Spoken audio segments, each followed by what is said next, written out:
First ক্লাসে পড়েছিলাম business cycle and সেখান থেকে চলে এসেছিলাম মনিটারি পলিসি। মনিটারি পলিসির দুটো ইনস্ট্রুমেন্ট, দুটো ডিরেক্ট ইনস্ট্রুমেন্ট, একটা সিআরআর ক্যাশ রিজার্ভ রেশিও, একটা হচ্ছে এসএলআর স্ট্যাটিউটরি লিকুইডিটি রেশিও আগের দিন কমপ্লিট করেছিলাম। আজকে আমরা শুরু করব ইনডিরেক্ট ইনস্ট্রুমেন্ট। ইনডিরেক্ট ইনস্ট্রুমেন্টের মধ্যে পড়ে repo rate, reverse repo rate, bank rate, MSF rate, open market operation. ঠিক আছে, আজকে আমরা দুটো পড়বো, একটা হচ্ছে রেপো রেট আর একটা হচ্ছে রিভার্স রেপো রেট। প্রথমে আসি রেপো রেট। তার আগে আমরা দেখে নিই একবার ছবিতে যে ব্যাংকিং সিস্টেমটা কেমন, কীভাবে মার্কেটে লোনটা প্রোভাইড হয়। ধরো এই একটা কমার্শিয়াল ব্যাংক, মার্কেটে লোন প্রোভাইড করে কিন্তু কমার্শিয়াল ব্যাংক, পাবলিককে লোন প্রোভাইড করে কমার্শিয়াল ব্যাংক। আজকে আমরা যদি কমার্শিয়াল ব্যাংকের কাছ থেকে লোন নিতে চাই তাহলে কমার্শিয়াল ব্যাংকে লোনে অ্যাপ্লাই করতে হবে এবং সিকিউরিটি মর্টগেজ রেখে যখন কমার্শিয়াল ব্যাংক জনগণকে লোন দেবে তখন কমার্শিয়াল ব্যাংক জনগণের কাছ থেকে যেটা আদায় করবে তাকে বলা হবে সুদের হার বা রেট অফ ইন্টারেস্ট। তাহলে কমার্শিয়াল ব্যাংক যখন পাবলিকের কাছ থেকে নিচ্ছে সেটাকে বলছি আমরা রেট অফ ইন্টারেস্ট বা সুদের হার। আবার একই প্রসেস যখন কোনো কমার্শিয়াল ব্যাংক আরবিআইয়ের কাছ থেকে লোন নেবে সিকিউরিটি মর্টগেজ রেখে, তখন আরবিআই কমার্শিয়াল ব্যাংকের কাছ থেকে যেটা আদায় করবে সেটাও one type of rate of interest, কিন্তু নামটা একটু আলাদা, তার নাম হলো রেপো রেট। তাহলে repo rate is a rate of interest which commercial bank pay to RBI when commercial bank takes loan from RBI. তাহলে আরবিআই রেট অফ ইন্টারেস্ট নিচ্ছে যার নামটা হচ্ছে রেপো রেট। রেপো রেট আজকের রেপো রেট হচ্ছে 5.75%। অর্থাৎ যখন কোনো কমার্শিয়াল ব্যাংক আরবিআইয়ের কাছ থেকে লোনের জন্য লোনের অ্যাপ্লাই করবে তখন আরবিআই কমার্শিয়াল ব্যাংকের কাছ থেকে যে সুদের হার নেবে তাকেই বলবো রেট অফ ইন্টারেস্ট বা রেপো রেট। এইবার ব্যাপারটা হচ্ছে যদি আরবিআই কমার্শিয়াল ব্যাংকের কাছ থেকে যে লোনটা নেয় যেটা 5.755%, সাপোজ 5.75%, এইবার যদি আরবিআই এই রেটটাকে বাড়িয়ে দেয় তার ডিরেক্ট এফেক্ট বা ফার্স্ট এফেক্টটা পড়বে কমার্শিয়াল ব্যাংক। তখন কমার্শিয়াল ব্যাংক কী দেখবে যে আমাকে বেশি ইন্টারেস্ট দিয়ে আরবিআইয়ের কাছ থেকে লোন নিতে হচ্ছে।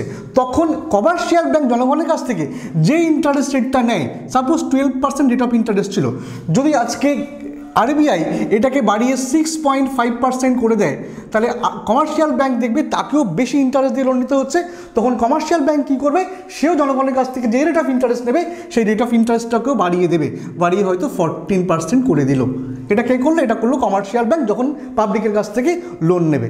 তাহলে মাথায় রাখতে হবে এটা কিন্তু কাজ করাবে আরবিআই, মার্কেটের লোনটাকে কখনো বাড়াবে বা কখনো কমাবে। ফলে যখন কমার্শিয়াল ব্যাংক দেখছে, যখন আরবিআই দেখছে কমার্শিয়াল ব্যাংক মার্কেটে বড্ড বেশি করে লোন দিচ্ছে তখন সেটা কমানোর চেষ্টা করবে, তখন সে কী করবে, রেপো রেটটাকে বাড়িয়ে দেবে। আর রেপো রেটটাকে বাড়িয়ে দিলে কমার্শিয়াল ব্যাংক তাদের রেট অফ ইন্টারেস্ট বাড়িয়ে দেবে।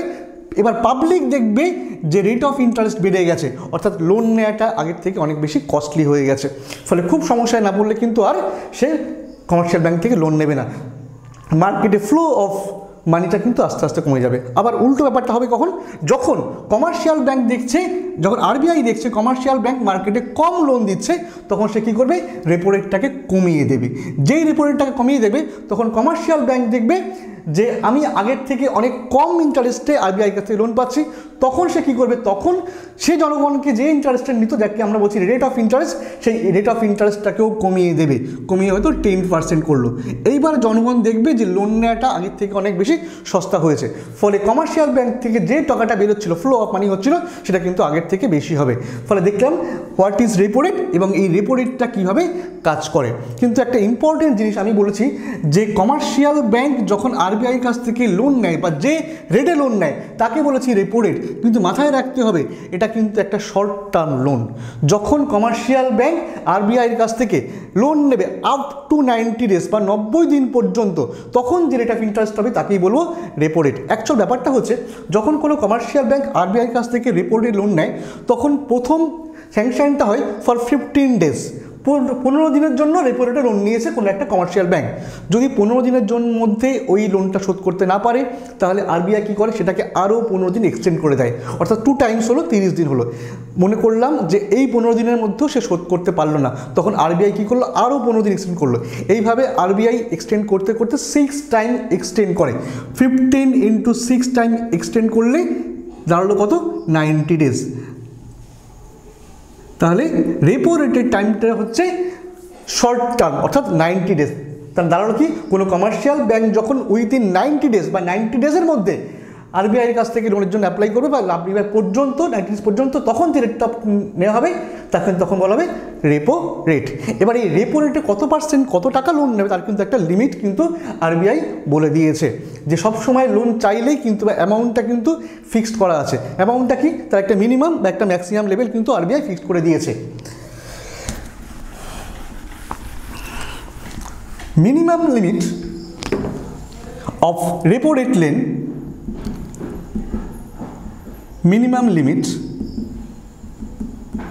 equal to 5 crore or 5 CR, আর maximum loan বা maximum limit equal to 0.5% of NDTL। খুব ইন্টারেস্টিং জিনিস যে কোনো কমার্শিয়াল ব্যাংক রেপো রেটে লোন চাইলেই সবসময় কিন্তু লোন স্যাংশন নাও হতে পারে ফ্রম আরবিআই। ব্যাপারটা কি, কোনো কমার্শিয়াল ব্যাংকে সবসময় মিনিমাম লোন চাইতে হবে 5 কোটি। যদি কোনো কমার্শিয়াল ব্যাংক আজকে আরবিআই কাছ থেকে 3 কোটি টাকা লোন চায় আজকের ডেটে, তাহলে সেক্ষেত্রে কিন্তু ওই ব্যাংক আরবিআই থেকে রেপো রেটে লোন পাবে না, কারণ মিনিমাম লোনটাই হচ্ছে কত, 5 কোটি। এবার দেখা গেল কোনো একটা ব্যাংক হয়তো 7 কোটি টাকা ওই দিনকে লোন চেয়েছে, সেক্ষেত্রে কিন্তু সে লোন পাচ্ছে কারণ সে মিনিমামটা কভার করতে পারছে। এবার সে ম্যাক্সিমামটা আরও ইন্টারেস্টিং। ম্যাক্সিমাম কত টাকা লোন চাইতে পারে, 0.5% অফ NDTL। ওই দিনকের NDTL আমি একদিন বুঝিয়েছিলাম, net demand and time liabilities বা টার্ম লাইবিলিটিস, অর্থাৎ কোনো একদিন কোনো একটা ব্রাঞ্চে যে পরিমাণ টাকা পড়ছে, ডিপোজিটে পড়ছে 4টে অ্যাকাউন্টে, এবং ওই দিনকে ওই ব্রাঞ্চ থেকে যে পরিমাণ টাকা উইথড্রল হচ্ছে, এই দুটোর ডিফারেন্সকে বলা হবে NDTL। দেখা গেল কোনো একদিন ব্যাংকে হয়তো টোটাল 30 কোটি টাকা ডিপোজিট হয়েছে এবং সেদিনকে সেই ব্রাঞ্চ থেকে বেরিয়েছে মাত্র 5 কোটি টাকা, তাহলে NDTL হবে 25 কোটি টাকা। এবার সেই NDTL এর 0.5% যা দাঁড়াবে সেটাই হবে তার ম্যাক্সিমাম লিমিট। দেখা গেল কোনো একদিন কোনো একটা ব্রাঞ্চের NDTL এর 0.5% করে হয়েছে 4 কোটি 4 CR, তাহলে সেক্ষেত্রে ওই দিনকে ওই ব্রাঞ্চটা কি আরবিআই থেকে লোন পাবে রেপো রেটে? না, কথা হচ্ছে আরবিআইয়ের মিনিমাম লোনই হচ্ছে 5 কোটি, কিন্তু তার 0.5% অফ NDTL দাঁড়াচ্ছে কত, 4 কোটি, অর্থাৎ সেই মিনিমামটাকে পর্যন্ত কভার করতে পারেনি ম্যাক্সিমাম লিমিট দিয়ে। ফলে ওই দিনকে সেই ব্যাংক রেপো রেটে আরবিআই থেকে লোন পাবে না, তাকে তখন অন্য রেটে আসতে হবে, ব্যাংক রেটে আসতে হবে বা MSF রেটে আসতে হবে, যেটা আমি পরে আস্তে আস্তে বলছি। এবার দেখা গেল কোনো একটা ব্রাঞ্চ ওই দিনকের 0.5% হচ্ছে 6 কোটি, ম্যাক্সিমাম 6 কোটি দাঁড়িয়েছে। ফলে ওই দিনকে যদি ওই ব্যাংক 6 কোটি টাকা লোন চায় আরবিআই থেকে, সে কিন্তু মিনিমামটা কভার করেছে এবং ম্যাক্সিমামটাও কভার করেছে, ফলে সে কিন্তু লোন পাবে। বাট যদি ওই দিনকে তার 0.5% অফ NDTL করে 6 কোটি হয়, তো সে যদি লোন চায় 8 কোটি, সে কিন্তু 8 কোটি লোন পাবে না, ম্যাক্সিমাম লোন পাবে 6 কোটি। তাহলে মিনিমাম কত দাঁড়ালো, 5 কোটি, এবং ম্যাক্সিমাম দাঁড়ালো কত, 0.5% অফ NDTL। এটা গেল রেপো রেট। এবং এটাও আমরা দেখলাম যে রেপো রেট কখন বাড়াবে বা কখন কমাবে, যখন আমরা বিজনেস সাইকেলের আপওয়ার্ড ফেজে আছি, অর্থাৎ ইনফ্লেশন ফেজে আছি, দেশে সাপ্লাই অফ মানি প্রচুর, আরবিআই চাইবে এটাকে সাপ্রেস করতে, তখন সে রেপো রেট বাড়িয়ে দেবে। এবং আমরা যখন ইনফ্লেশনের বা বিজনেস সাইকেলের রিসেশন ফেজে বা ধস অংশে আছি, অর্থাৎ মার্কেটে সাপ্লাই অফ মানি লাগবে, ইনজেক্ট করতে হবে, তখন আরবিআই কী করবে, রেপো রেটটা কিন্তু কমিয়ে দেবে। যেই রেপো রেটটা কমিয়ে দেবে, কমার্শিয়াল ব্যাংক তখন তাদের রেট অফ ইন্টারেস্ট বাড়িয়ে দেবে, তখন commercial bank rate of interest কমিয়ে দেবে, এবং জনগণ দেখবে লোন নেওয়াটা আগের থেকে অনেক বেশি চিপ হয়ে গেছে, মার্কেটে ফ্লো অফ মানিটা আগের থেকে বেশি হবে। তাহলে এইভাবে রেপো রেটটা কাজ করে।